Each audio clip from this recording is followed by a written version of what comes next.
Hello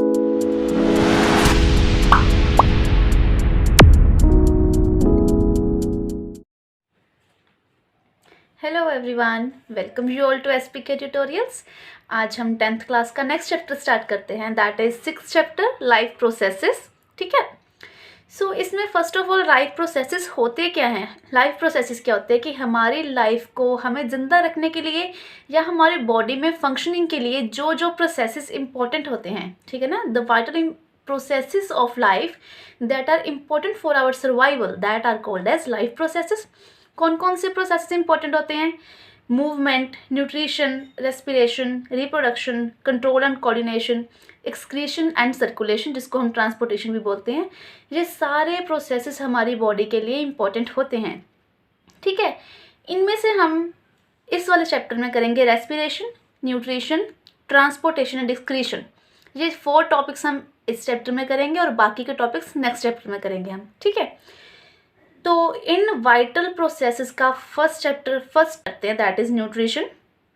सो nutrition क्या होता है? जैसे कि आप सभी को वैसे पता भी होगा न्यूट्रिशन होता क्या है, कि न्यूट्रिएंट्स, कि हम जो भी फूड खाते हैं, जो भी फूड इनटेक करते हैं, उससे हम न्यूट्रिएंट्स कैसे लेते हैं। ठीक है, that process is known as nutrition. Okay, the process of taking nutrients from our food is called as nutrition, right. So कौन कौन से न्यूट्रिएंट्स होते हैं जो हमारी बॉडी के लिए इंपॉर्टेंट होते हैं? कौन कौन से होते हैं? हमने पढ़ा था बैलेंस डाइट में न्यूट्रिएंट्स होते हैं कौन कौन से? कार्बोहाइड्रेट, फैट्स, प्रोटीन्स, मिनरल्स, बहुत सारे ये न्यूट्रिएंट्स होते हैं। ठीक है, उनमें से एनर्जी वाले फूड्स हमारे कौन से होते हैं? एनर्जी वाले न्यूट्रिएंट्स कौन से होते हैं हमारे? Carbohydrate and fats.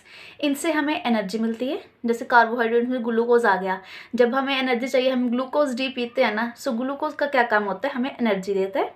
ठीक है, बॉडी बिल्डिंग, हमारी बॉडी को बनाने के लिए, हमारे सेल्स को बनाने के लिए हमें प्रोटीन चाहिए। ठीक है, और वाइटामिन्स एंड मिनरल्स हमारे काम आते हैं। रेगुलेटरी फूड्स, जो हमारी बॉडी को, हमारे प्रोसेसेस को रेगुलेट करते हैं, उनको हम बोलते हैं रेगुलेटरी फूड्स। वो वाइटामिन्स एंड मिनरल्स हमारी हेल्प करते हैं रेगुलेट करने को। ठीक है, तो ये सारे न्यूट्रिएंट्स होते हैं।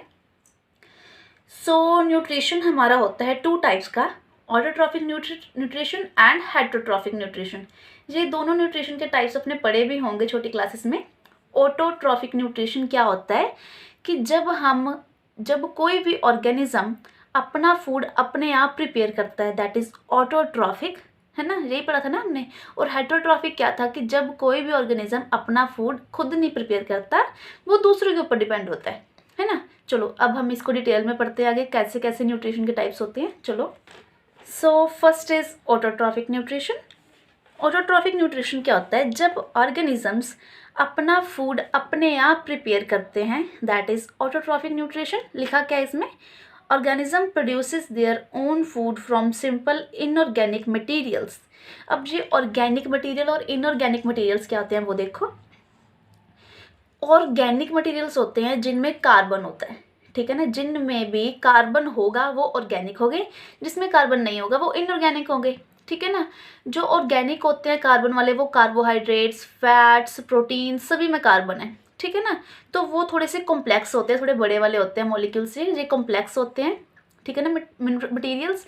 जो इनऑर्गेनिक होते हैं वो सिंपल होते हैं, इनमें कार्बन नहीं होता, जैसे कि हमारा वाटर हो गया, सिंपल मॉलिक्यूल्स होते हैं। ठीक है ना, सो इनऑर्गेनिक मटीरियल से जब कोई फूड अपने आप बनाए अपना खुद, दैट इज ऑटोट्रॉफिक। इसके एग्जाम्पल कौन कौन सी हो सकती है? ग्रीन प्लांट्स, है ना, पढ़ा था ना हमने। ग्रीन प्लांट्स क्या करते हैं? They prepare their own food, photosynthesis की हेल्प से वो अपना फूड खुद बनाते हैं ना, है ना, लाइट की मदद से, कार्बन डाइऑक्साइड की मदद से, जिसमें वो ऑक्सीजन छोड़ते हैं ना। हम इसको फर्दर एक्सप्लेन करेंगे, ठीक है ना, पूरा करेंगे हम प्लांट्स में कैसे होता है। ठीक है, सो ये जो ऑटोट्रॉफिक होते हैं ये 2 टाइप्स के होते हैं, फोटो ऑटोट्रॉफिक्स और कीमो ऑटोट्रॉफिक्स। ठीक है ना, फोटो ऑटोट्रॉफिक न्यूट्रिशन क्या होता है? फोटो का मतलब होता है लाइट। ठीक है, जब भी कोई ऑर्गेनिज्म अपना फूड अपने आप प्रिपेयर करे in the presence of light, light की प्रेजेंस में ही प्रिपेयर करे, दैट इज फोटो ऑटोट्रॉफिक। ठीक है, इसके एग्जाम्पल क्या है? Green plants. ग्रीन प्लांट्स अपना फूड खुद प्रिपेयर करते हैं ना, जब उनके ऊपर लाइट पड़ती है तब, है ना। सो ग्रीन प्लांट्स में फोटोसिंथेसिस की हेल्प में और इसकी सेकंड एग्जांपल है साइनोबैक्टीरिया, इसको हम ब्लू ग्रीन एल्गे भी बोलते हैं। साइनोबैक्टीरियाज भी लाइट की प्रेजेंस में अपना फूड खुद प्रिपेयर करते हैं, ठीक है। Okay, so next is our chemo autotrophic nutrition. Chemo का मतलब होता है केमिकल्स। जब भी कोई ऑर्गेनिज्म अपना फूड खुद प्रिपेयर करे with the help of chemicals, that is called as chemo autotrophic nutrition, ठीक है। इसकी एग्जांपल है दैट नाइट्रोजन फिक्सिंग बैक्टीरियाज, इनको हम नाइट्राइट बैक्टीरियाज भी बोलते हैं। ये नाइट्रोजन फिक्सिंग बैक्टीरियाज आपने 8th क्लास में किए हुए हैं, हम फिर से एक बार देख लेते हैं। नाइट्रोजन फिक्सिंग बैक्टीरिया में आते हैं नाइट्रोसोमोनास एंड राइजोबियम बैक्टीरिया, ये हम आपने पढ़े हैं ना। सो ये दोनों करते क्या है, ये दोनों नाइट्रोजन फिक्सेशन करते हैं कि सोइल में से जो भी नाइट्रोजन है वो ले लेंगे और उस नाइट्रोजन की हेल्प से वो अपना फूड खुद प्रिपेयर करेंगे, ठीक है ना, ये इनका काम होता है। Next example is purple sulphur bacteria. ये होते हैं मोस्टली हॉट स्प्रिंग्स में, ठीक है ना, हॉट स्प्रिंग्स में पाए जाते हैं ये वाले। और ये क्या करते हैं, हाइड्रोजन सल्फाइड लेते हैं केमिकल और उससे अपना फूड खुद प्रिपेयर करते हैं, ठीक है ना। और नेक्स्ट एग्जांपल एक ग्रीन सल्फर बैक्टीरियाज भी होते हैं, ठीक है।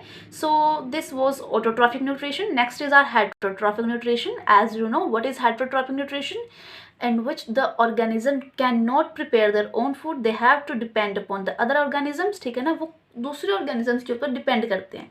जैसे कि हम अपना फूड खुद नहीं बना सकते ना। अब ऐसा नहीं कि खाने पकाने को बनाना बोल रहे हैं, नहीं, कि पकाना नहीं, कि जहाँ से हमें मिलता है, हमें जो वेजिटेरियन है वो प्लांट्स खाते हैं सिर्फ, है ना, प्लांट्स में से ही हमें फ्रूट्स और या वेजिटेबल्स मिलती है, ठीक है ना। या फिर जो नॉन वेजिटेरियन होते हैं उनको एनिमल से मिलता है फूड उनका, है ना। सो ह्यूमन बींग्स को प्लांट्स या एनिमल्स के ऊपर डिपेंड होना पड़ेगा, है ना, कि अगर प्लांट्स या एनिमल्स नहीं होंगे तो ह्यूमन क्या खाएंगे फिर, है ना।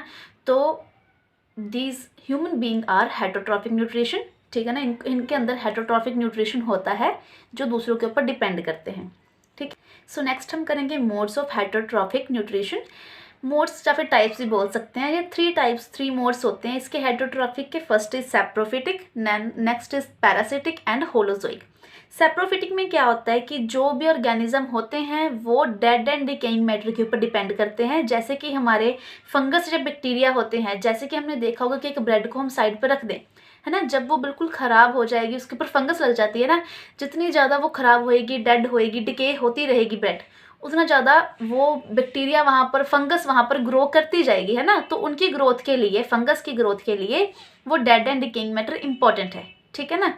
So next is our parasitic. Parasitic क्या होता है कि जिसमें फूड प्रिपेयर करते हैं ऑर्गेनिजम्स दूसरे ऑर्गेनिज्म से, ठीक है ना, कि जो एक ऑर्गेनिज्म है दूसरे ऑर्गेनिज्म की बॉडी के अंदर रहेगा, ठीक है ना, उसको पैरासाइट बोलते हैं हम। पैरासाइट्स क्या होते हैं, जो दूसरी ऑर्गेनिज्म की बॉडी के अंदर रहते हैं, वहाँ से अपना न्यूट्रिशन लेते हैं, ठीक है ना। जैसे कि लीचीज हैं, है ना, लीचीज, या फिर लाइसिस या मॉस्किटो हैं। जब हमें मॉस्किटो बाइट करता है तो वो हमारा ब्लड सक करता है, ठीक है ना।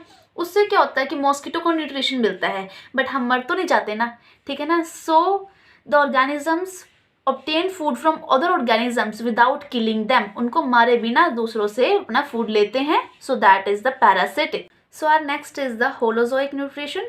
Nutrition that involve ingestion, digestion, absorption and assimilation of liquids or solid organic material. इसका मतलब क्या है कि जब भी किसी ऑर्गेनिज्म में, ठीक है ना, कुछ भी खाने के बाद, फूड लेने के बाद इतने सारे प्रोसेसेस होते हैं, ठीक है ना, इतने सारे प्रोसेसेस होंगे, डाइजेशन भी होगी, एब्जॉर्प्शन भी होगी, एसिमिलेशन भी होगी, है ना। अब ये एसिमिलेशन क्या होता है, एसिमिलेशन होता है कि जो फूड हमारा अंदर जाके डाइजेस्ट हो गया, अब वो हर एक सेल को भी चाहिए ना, तो वो जो डाइजेस्टेड फूड है जब उसकी मूवमेंट सेल्स में होती है, जो हमारे डाइजेस्टेड फूड मॉलिक्यूल्स है जब वो सेल में जाते हैं, that is called as assimilation, ठीक है ना। जब किसी ऑर्गेनिज्म में इतने सारे प्रोसेसेस हो रहे हैं न्यूट्रिशन लेने के लिए, so that organisms will follow holozoic nutrition. इसके एग्जांपल क्या है, जैसे हम में कितने सारे प्रोसेसेस होते हैं, है ना। सो एनिमल्स, ह्यूमन में होलोजोइक न्यूट्रिशन होता है, ठीक है ना। So this was all about our today's lecture, ठीक है। नेक्स्ट वीडियो में हम करेंगे कि न्यूट्रिशन इन प्लांट्स कैसे होता है, न्यूट्रिशन इन एनिमल्स कैसे होता है, ठीक है ना, हम पूरी डिटेल में करेंगे नेक्स्ट वीडियो में हम। सो अगर आपके पास या किसी के पास एनसीईआरटी की बुक नहीं है तो एनसीईआरटी की पीडीएफ को इस चैप्टर की मैंने नीचे डिस्क्रिप्शन बॉक्स में लिंक डाल दिया, आप वहाँ से डाउनलोड कर सकते हैं। और इस चैप्टर के यहाँ तक के नोट्स भी आपको डिस्क्रिप्शन बॉक्स में मिल जाएंगे, आप वहाँ से डाउनलोड कर सकते हैं, ठीक है। सो प्लीज़ अगर आपको समझ में आया तो please like share and subscribe my channel. Thank you so much.